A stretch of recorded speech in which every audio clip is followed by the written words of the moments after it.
मेहरारू बड़ा प्रेम से गावेनी अब बहुत प्रेम से सुनबो करनी भैया। कहत है कि तोहे गारी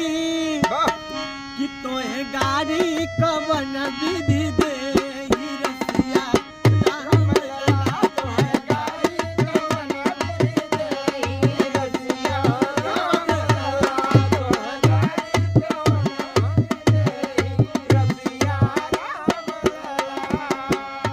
अरे दुल्हा के बहिनी खूब निजवावे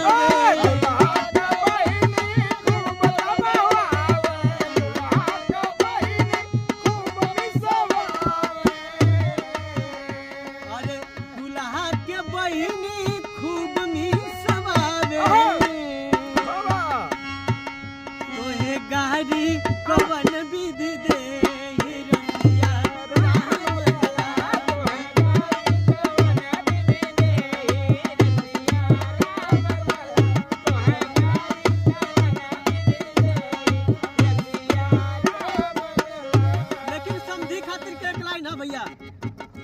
अरे समधी का बहिनी खूब करवावे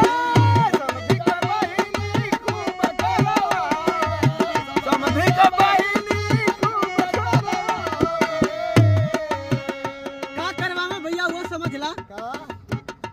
अरे सखियन से सोरहो सिंगार रसिया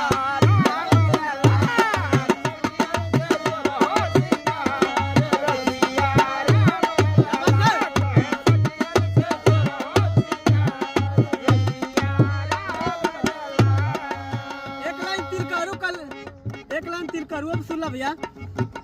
अरे तिलकहरू का बहिनी खूब डालवावे